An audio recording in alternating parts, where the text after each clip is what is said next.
Hello, everybody, and welcome into the Sportscaster and her son, where sports bridges the gap between the generations, although the gap is getting smaller. I feel like I may be getting older, but Jason is creeping closer to my career with his goals, now working as a paid sportscaster and MMJ news reporter in Topeka, Kansas.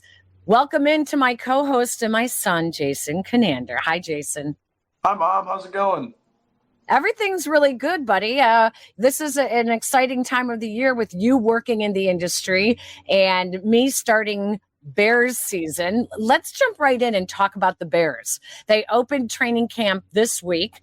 Veterans reporting to camp today, the day that we are taping this. And the Caleb Williams era begins. Yeah, the Caleb Williams era is underway. Super exciting times in Chicago. Imagine a year out from today, being told that the Bears would be starting fresh with a new quarterback and that quarterback would be Caleb Williams. It'd be crazy to think about, and I'm super excited for what's to come with the Bears franchise. Caleb Williams, we've heard all the hype, we've watched all the tape, we've listened to all the interviews, and now we finally get to see him in a Bears uniform on the practice field and soon on Hard Knocks, which I know we are all super excited about. And so with camp beginning, Hard Knocks is soon to begin. We're going to get that extra access to Caleb and what is going to be hopefully one of the more exciting Bears teams of the past, 10, 15, 20 years in Chicago. Well, there was a lot of hype for Jay Cutler at the time when the Bears traded for him, so that was a big deal. Let's start with the news leading up to the opening of training camp, and that was Caleb Williams agreeing to his contract, which he ended up signing $39.5 million, including a $25.5 million signing bonus, 4 years, fully guaranteed. What was interesting, Mike Florio did report that there was they were avoiding some taxable income, which if you listen to ESPN 1000, where I had been filling in all last week with Tom Waddle on Waddle and Sylvie, I said the same thing, that people were worried, oh my gosh, he hasn't signed yet. He hasn't signed yet. We were never concerned that he wasn't going to sign, but I was a little concerned that maybe his father, Carl Williams, who was the lead negotiator, was trying to find some loopholes for taxable income. And sure enough, Mike Florio reported that they first attempted to get the Bears to pay Caleb through an LLC, a limited liable corporation. In Illinois, LLCs have zero income tax filing requirements. And so he would not have to pay taxes on that 4-year, $39 million contract. Well, the Bears did go to the NFL league offices to see if that was something that was possible. And the NFL said no. They also, Williams Camp also asked for a forgivable loan, which would have meant that Caleb Williams would get the money tax-free until the loan was paid off. That could be like 10 years from now. So the NFL also said no. So he ended up slotting in at exactly what everyone knew he was going to, at $39.5 million, a $25.5 million signing bonus. So nice try by the Williams camp. You can't blame him for trying. I mean, that's a lot of money, and it's a lot of money to try to save in your taxable income. Yeah, he has some good financial advisors in his corner between some of the contract negotiation, what they're asking for. And I mean, they didn't get it, but like you said, it's good that they're trying. And obviously the private equity stuff that he has going on off the field, very interesting. But hey, as long as he's throwing touchdown passes and winning games, I don't think anyone in Chicago or in the Bears front office will care too much about what demands they'll have to meet or stuff like that. And if the NFL says no, there's nothing the Bears can do. It's not really like college football where you can do things your own way and hope you don't get caught. The NFL, it's a business. It's a real league. It's the biggest league in the world. And so can't really get away with that stuff. But yeah, it's funny that they tried. Another thing that I'm curious about, I know that part of the holdup with him putting pen to paper was that his camp wanted the Bears to write in the contract that he would not be franchise tagged. I don't know if that ended up being in the contract, but I thought that was interesting. Actually, the Bears would not comment on that in their opening press conference today. It was reported that the Bears would not agree to not designate him as a franchise player and tag him. And Ryan Poles was asked about that in the press conference. Okay, let's get to Caleb on the field. Jason, when we started this podcast, I don't know if you remember, we had a T-shirt that was made that listed all the Bears starting quarterbacks. And we put, does it end with Justin Fields? Instead, now here we are, almost 6 years later. Pittsburgh Steelers kick returner Justin Fields? Almost 6 years later, and the Bears have their 30th starting quarterback in the last 24 years and still have not had a 4,000-yard passer. What are your expectations for Caleb Williams? It's not my expectation, but I wonder if it can happen this year. I like the rhetoric surrounding Caleb Williams. If that does somehow happen this year, he becomes their first 4,000-yard passer. I mean, correct me if I'm wrong, but C.J. Stroud just threw for 4,000 yards in his rookie season in Houston. And so Caleb Williams is not too far-fetched to say that he could do the same in his rookie year, especially with the Jason, Caleb threw for 4,100 yards in 15 games. Or, I mean, C.J. Stroud in 15 games. He missed 2 games. So with less of a receiving core than Caleb Williams has. And so it's there for the taking if that's what he's capable of. That's not my expectation, though. My expectation is that he gives the Bears a chance to win the game in the fourth quarter every single time he's on the field.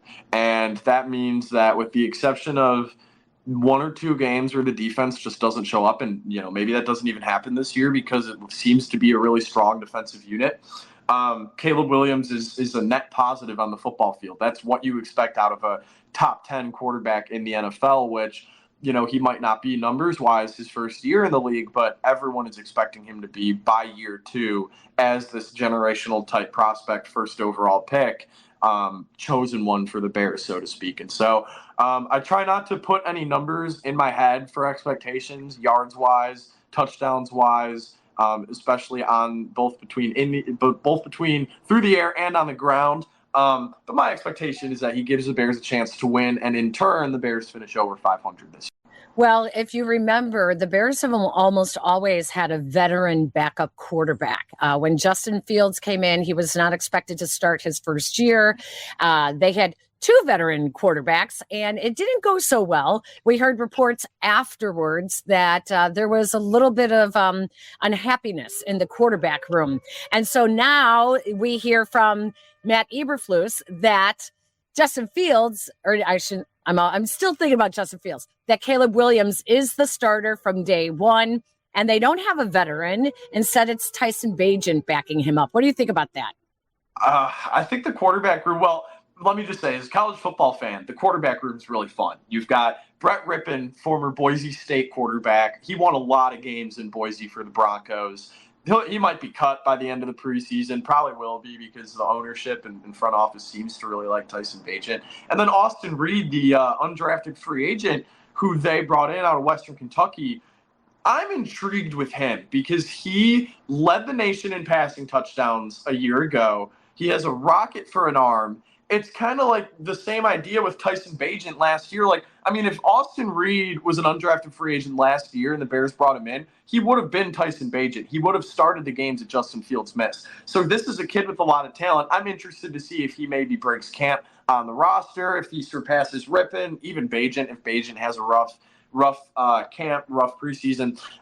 I don't really read into who's going to be behind Caleb Williams too much. This is a kid who doesn't really seem to need a whole lot of mentorship on the field in terms of learning from someone who's been there before. And here's the other thing, Mom. You talked about how Andy Dalton and Nick Foles were in that in the quarterback room with Justin Fields, and it just wasn't a good fit.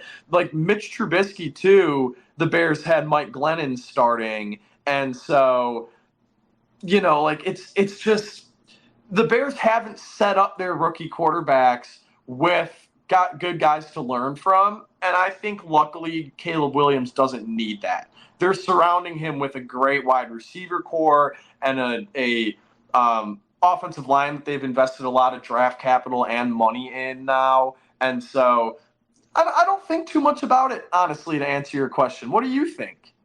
Well, I'll tell you what I think is interesting is there was so much disinformation about Caleb Williams going into the draft. If you remember, we knew the GQ story with his dad, Carl Williams, in which Carl did ask about the potential for a player like his son getting paid in ownership, in stock options, which the NFL owners had made an announcement last year saying that was not possible. He was not the only one, because Tom Brady has that. And when people were thinking, is he going to come out of retirement? They're like, well, he's going to have to sell his options that he owns an NFL team or part owner.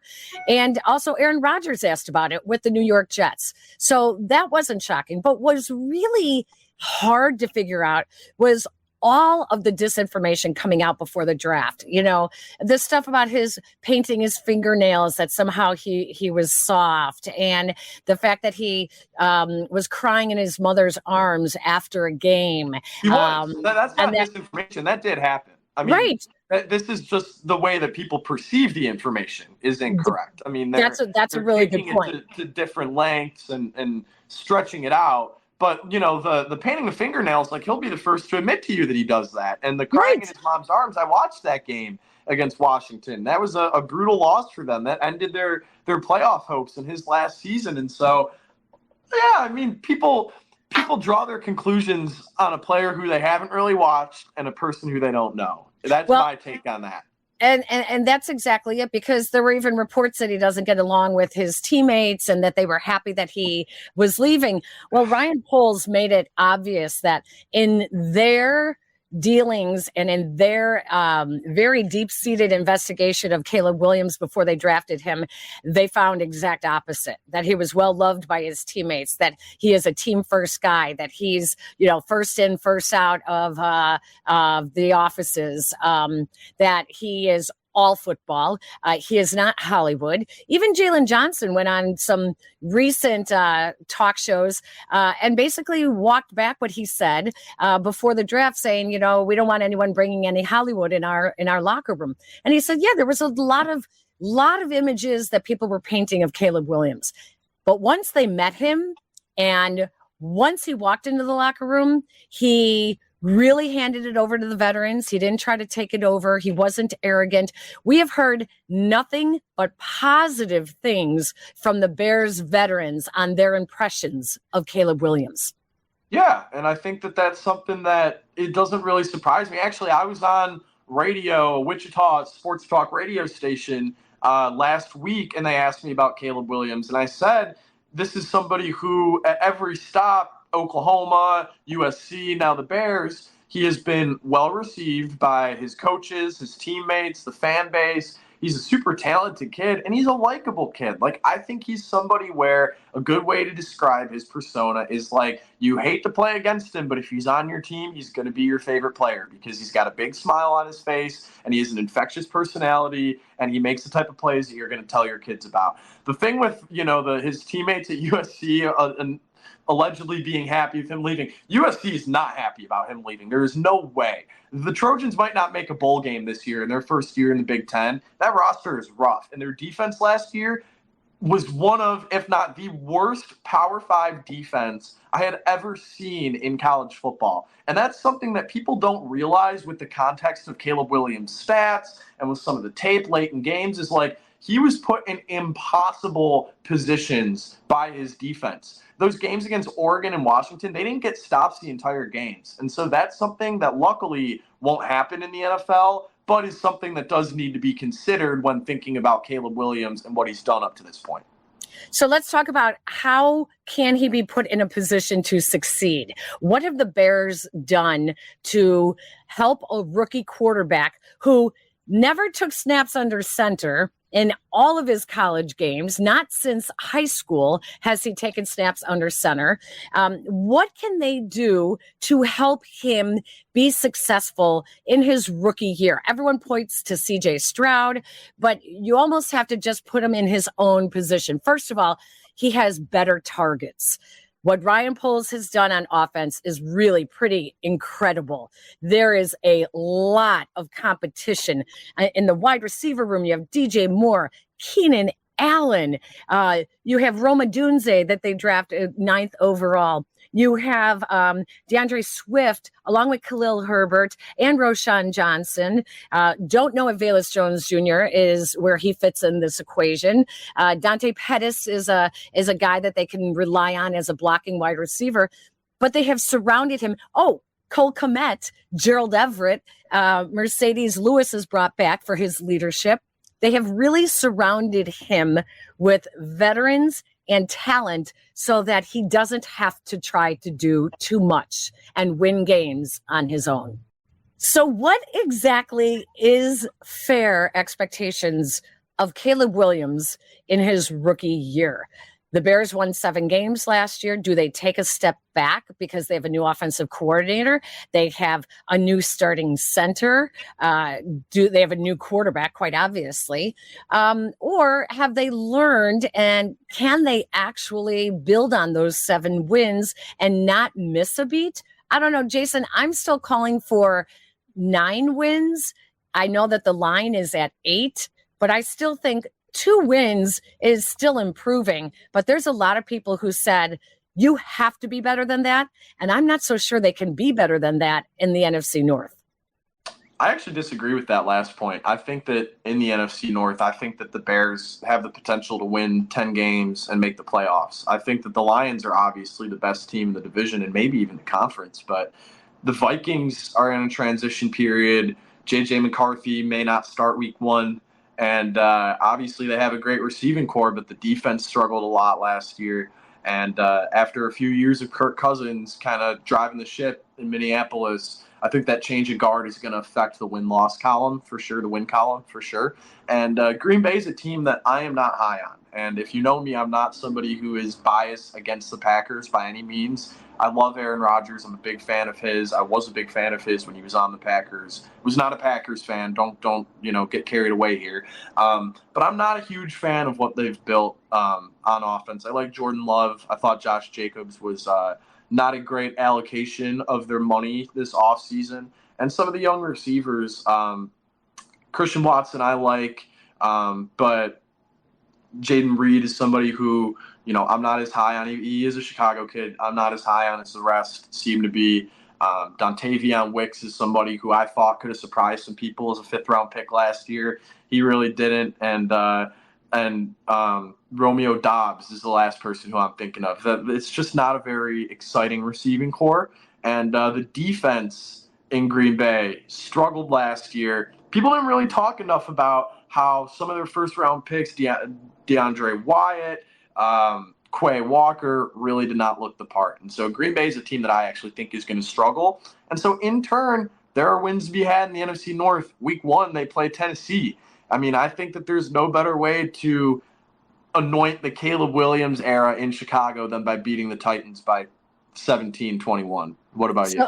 So they have the third easiest schedule in the NFL. Yeah. They do not start their division opponents until November, until Thanksgiving, I believe. How do you think that's going to affect the season, though? Well, I think that's good. I think it's a tune-up for him. I think it could totally be a tune-up. He stays healthy and they stay healthy. He's going to have a lot more experience going into conference games than most rookies do. Absolutely. It could give him the confidence if they can build up and stack some wins together, and then he could get smacked in the face really hard with a little bit of reality. So I don't know. With that being said, then, Jason, what's your prediction for the Bears and their win total? I've got 10-7 this year. I think that they're going to make the playoffs as that 7 seed. I think that, I'm not going to predict that they're going to win a playoff game yet, anything like that. But I think that Caleb Williams is such a special talent. Like we saw with CJ Stroud last year. My expectation for Caleb Williams this year is to have the same type of impact on the Bears as CJ Stroud had on the Texans last year. And the Bears are a lot closer at this point than the Texans were at this point last year. Like the Texans were coming off a 2-win season, 3-win season, the only reason why they didn't pick Bryce Young is because Lovie Smith intentionally won that last game of the season. Like they were that close to picking first overall and not having C.J. Stroud, it probably, I'm not going to get into who they would have picked, but it probably would have been Bryce Young. I think that the Bears, a fair expectation is that they can have a season like what the Texans had last year, maybe even a little better. I think Caleb Williams is a more elite prospect than C.J. Stroud was. I think he's a better quarterback than C.J. Stroud was in college, and I think he can be a better rookie than C.J. Stroud was last year. And last year was one of the best rookie years a quarterback has ever had in the NFL. So that's my expectation. 10-7 is my prediction. Put it in Sharpie. I'm rolling with it. All right. As long as we're in predictions, let's get a second prediction out of you. Well, I want to hear your record prediction. I did. I already said 9 wins. Okay, 9-8 then. 9-8. 9-8, 10-7. Not too far apart. Yeah. So okay, all another. Right. We're in your predictions, so you might as well keep going. Let's go with another prediction. So we have. I know that we want to keep things kind of football centric, but the MLB trade deadline's 10 days away. My favorite time of the year. Fire sale is going to be going on in Chicago. I predicted on the last episode that Dansby Swanson will be gone by next year. I don't think he'll be gone next week, but I do think that the Cubs will still be light sellers. Jed Hoyer knows better. That team's not making the playoffs. The White Sox, meanwhile, oh my goodness. I mean, MLB teams can shop at the clearance aisle on 35th and Shields next week. As long as Garrett Crochet and Luis Robert aren't included there, Tommy Pham will be gone. If the Sox can find a taker for Andrew Benintendi, he'll be gone. Nicky Lopez will be gone. Some of the bullpen arms, Eric Fetty, hopefully the White Sox will find a taker for him. He should fetch a pretty good return. And then Garrett Crochet and Luis Robert, do you trade one? Do you trade both? Do you trade none? I hope personally the White Sox trade Luis Robert because I don't think he'll ever be healthy on a winning White Sox team. And I hope that they keep Garrett Crochet because Garrett Crochet's season to this point reminds me so much of Chris Sale's 2012 season. And I think that that's so much for the White Sox to build on. Their young pitching and the young rotation pieces really haven't been that bad this year. And so pitching is something that can accelerate a rebuild, and building around Garrett Crochet is something that I think the White Sox should buy into. Okay. Is that actually 3 predictions or is it only 2? It's only 2, but we'll go with it. All right. I love it. All right, Jason. I'm excited that it's football season. It's my favorite time of the year. Don't forget everyone. It's football season for you. It's not football season for me yet. I mean, I know. We're still kind of blocked out. I interviewed K-State starting quarterback Avery Johnson yesterday, and he was like, man, we are just waiting for August 31st, and we're waiting for camp to start, and we're waiting for all this. And I am too, because I love football. I'm so ready to smell it in the air, and I'm jealous of all the people in the big media markets like you who are, first day of training camp, football's back in season, and I'm sitting on my hands waiting another 2 weeks. All right. Don't forget that you can always check out my coverage of the Chicago Bears on ESPN 1000 in Chicago or the ESPN Chicago app, which is also where you can get our podcast here. I am one of the co-hosts of the Bears post-game coverage. We carry every Bears game on ESPN Chicago, and me along with John Yurkovic do the post-game show. So Yurko and I take phone calls. Everyone from all over the place, not just Chicago, out-of-state fans call in all the time. We hope to hear from you guys this season, as we will also be bringing you the pregame, the preseason games, I should say, as well. At this time, I don't have any final thoughts. I'm just psyched that it's football. So Let's give thanks to Jack McGrath. He is our new producer from ESPN Chicago, who is getting the podcast up for us on the ESPN Chicago app. Welcome to the family, Jack. Right. And Jason, where else can they find our podcast? They can find our podcast anywhere you get your audio. Make that Spotify, Apple Podcasts, SoundCloud, anywhere that you get your audio, you can find the Sportscaster and her son. As I always say, the 2 best ways to listen or watch our show are on the ESPN Chicago app or on YouTube. That's how I catch our show. That's how, that's where we put our chips in the middle is with the ESPN Chicago app and with the YouTube app. And so, but anywhere you get your audio, I'm sure you can find us. And like we say, listen to us, like us, and follow us as well. You can also check out some of our past episodes as well. Follow us on Twitter at TSAHSPod or at Jason Kinander or at ESPN Peggy or at Peggy Kaczynski as well. Thank you all for joining us. It's an exciting episode as football season begins. Jason, good luck in Kansas, buddy. Thanks, Mom. Going well out here. Hope to see you visit soon before the season's underway. All right. Take care, everyone. So long.